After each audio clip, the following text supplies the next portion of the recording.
श्री स्वामी समर्थ. जय जय स्वामी समर्थ. स्वामींचं नाव घेऊन मी या व्हिडिओला सुरुवात करते. हिंदू धर्मात गणपतीला प्रथम पूजनीय देवताचा दर्जा प्राप्त आहे. कोणत्याही शुभ कार्याची सुरुवात गणेश पूजनाने होते.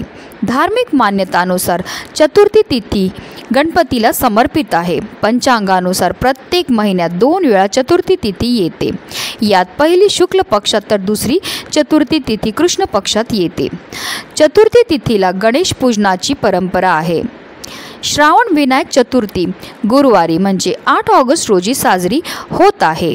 या विनायक चतुर्थीचे एक वेगळेच विशिष्ट असून या तिथीला शिवयोग आणि रवियोग जुळून येत आहे. धार्मिकदृष्ट्या हे दोन्ही संयोग खूप महत्त्वाचे आहेत. या दिवशी सकाळी 11:07 पासून ते दुपारी 1:46 पर्यंत पूजेचा शुभमुहूर्त आहे. या दिवशी आपल्याला काही पूजा तर करायची आहे, सेवा तर करायची आहे, पण त्याचबरोबर आपल्याला काही विशेष उपायसुद्धा करायचे. ते उपाय केल्यामुळे आपल्या आयुष्यामध्ये असणारे जे दोष आहेत, दारिद्र्य, संकट आहेत, ती साक्षात गणपती बाप्पा दूर करतील. आणि म्हणूनच आपल्याला विनायक चतुर्थीच्या दिवशी गाईला ही एक वस्तू खायला द्यायची. ही वस्तू खायला दिल्यामुळे आपल्या कुंडलीमध्ये असणारा प्रखरातला प्रखर पितृदोष, ग्रहदोष तर दूर होणारच आहे, पण आपलं 7 पिढ्यांचं दारिद्र्य नष्ट होऊन आपली कठीणातील कठीण इच्छासुद्धा पूर्ण होणार आहे. अतिशय प्रभावी असा हा उपाय की याला सेवासुद्धा म्हणू शकतो, जी प्रत्येकाने विनायक चतुर्थीच्या दिवशी करायची. त्याबद्दल सविस्तर आणि महत्त्वाची अशी माहिती मी तुम्हाला या व्हिडिओमध्ये देणार आहे. तर व्हिडिओ पूर्ण पहा आणि जर तुम्ही माझ्या चॅनलवर नवीन असतील तर चॅनलला सबस्क्राईब करा आणि शेजारी बेल आयकॉनसुद्धा प्रेस करा. विनायक चतुर्थीच्या दिवशी आपल्याला सकाळी ब्रह्ममुहूर्तावर उठायचं आणि स्नान करायचे. स्नान केल्यानंतर आपल्याला स्वच्छ वस्त्र हे परिधान करायचे. त्यानंतर आपल्याला सर्वप्रथम देवघरामध्ये दिवा हा प्रज्वलित करून घ्यायचा आहे, कारण कोणतीही सेवा किंवा कोणताही उपाय जो आहे तो आपल्याला अग्नीच्या साक्षीने करायचा आहे. त्यानंतर आपल्याला विधिवत गणपती बाप्पांची पूजा ही करायची. त्याचबरोबर उद्या श्रावण महिन्यातला पहिला गुरुवार म्हणून आपल्याला श्रीहरी विष्णूंची सुद्धा आणि त्याचबरोबर माता लक्ष्मीची सुद्धा विधिवत पूजा ही करायची आहे. तर आपल्याला काय करायचं आहे, गणपती बाप्पांना तामनामध्ये घ्यायचे आणि त्यांना तुम्ही जलाभिषेक करू शकतात किंवा पंचामृताने अभिषेक करू शकतात. 11 पळी गणपती बाप्पांवर आपल्याला जल अर्पण करायचं. प्रत्येक पळी पाणी अर्पण करताना आपल्याला ओम गण गणपते नमः या मंत्राचा जप हा करायचा आणि अशा रीतीने आपल्याला जलाभिषेक करून घ्यायचं. आणि हे जे तीर्थ आहे ते आवर्जून आपल्याला आपल्या मुलांना प्यायला द्यायचं. असं केल्यामुळे आपल्या मुलांच्या बुद्धीमध्ये वाढ होते, त्याचबरोबर त्यांच्या आयुष्यामध्ये कोणतीही संकटही येत नाही.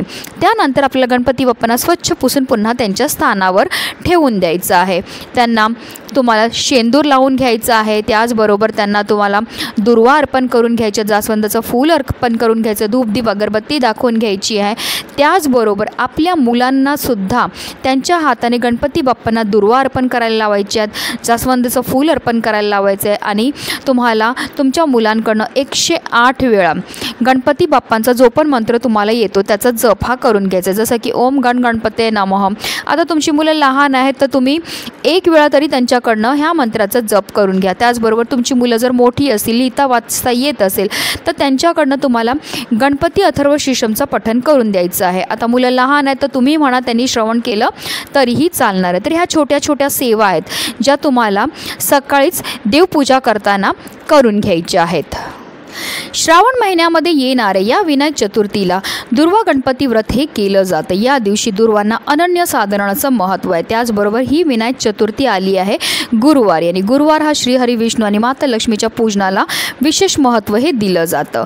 आणि म्हणूनच आपल्याला हा उपाय जो आहे तो दिवसभरामध्ये कधीही करायचा आहे. तुम्ही सकाळपासून संध्याकाळपर्यंत कधीही करू शकता. तर ह्याच्याकरता काय करायचं आहे, एक ताजी पोळी आपल्याला तयार करून घ्यायची आहे. ह्या पोळीवर आपल्याला थोडंसं तूप लावायचं. तूप लावल्यामुळे आपल्या आयुष्यामध्ये समृद्धी येते. त्याचबरोबर आपल्याला एक गुळाचा खडा ठेवायचा. गुळामुळे आपल्या जीवनामध्ये गोडवा येतो. त्याचबरोबर आपल्याला चिमूटभर हळदसुद्धा ह्या पोळीला लावायची. हळद लावल्यामुळे आपला गुरुग्रह जो आहे तो मजबूत होतो, ज्यामुळे आपल्या आयुष्यामध्ये असणाऱ्या ज्या आर्थिक समस्या त्यापासून आपल्याला मुक्तता मिळते.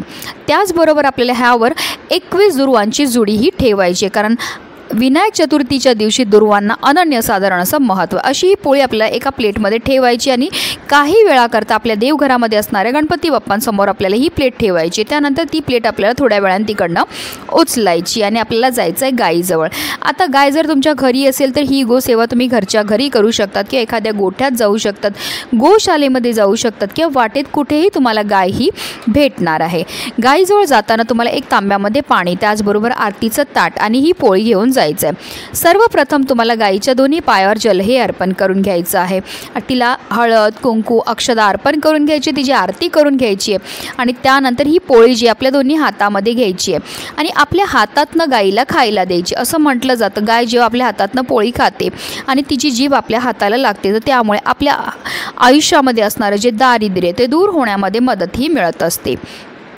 पोळी खायला दिल्यानंतर आपल्याला आवर्जून गाईला थोडंसं पाणीसुद्धा प्यायला द्यायचं आहे। त्यानंतर आपल्याला गाईभोवती 11 प्रदक्षिणा करून घ्यायच्यात। प्रदक्षिणा करताना तुम्ही ओम नमो भगवते वासुदेवाय नमः किंवा ओम गण गणपते नमः या 2 मंत्रापैकी कोणत्याही एका मंत्राचा जप हा करू शकतात।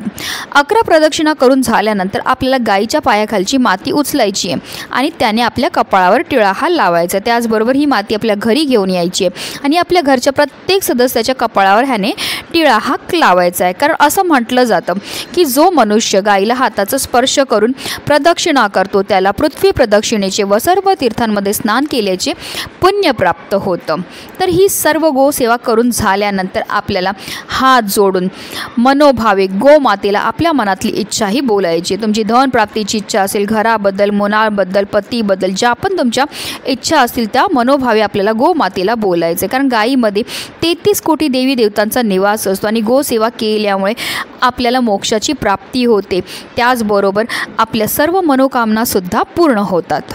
गोसेवा केल्यामुळे आपले पित्र आपल्यावर प्रसन्न होतात आणि आपल्या जीवनामध्ये असणारा पितृदोष दूर होतो, त्याचबरोबर ग्रहदोषसुद्धा दूर होतात आणि गायीमध्ये 33 कोटी देवी देवतांचा निवास असतो आणि जर गोसेवा केली तर त्यामुळे आपल्यावर 33 कोटी देवी देवतांची सुद्धा कृपाही होत असते। आणि विनायक चतुर्थी त्याचबरोबर त्या दिवशी आला आहे गुरुवार आणि ही गोसेवा केल्यामुळे आपल्यावर गणपती बाप्पा तर प्रसन्न होणारच आहेत, पण श्रीहरी विष्णू आणि माता लक्ष्मीची सुद्धा कृपाही होणार आहे। म्हणून प्रत्येकाने उद्याच्या दिवशी आवर्जून ही गोसेवा करायची आहे। म्हणूनच व्हिडिओ जास्तीत जास्त लोकांपर्यंत शेअर करा जेणेकरून प्रत्येकाच्या आयुष्याचं कल्याण हो हीच मनामध्ये इच्छा।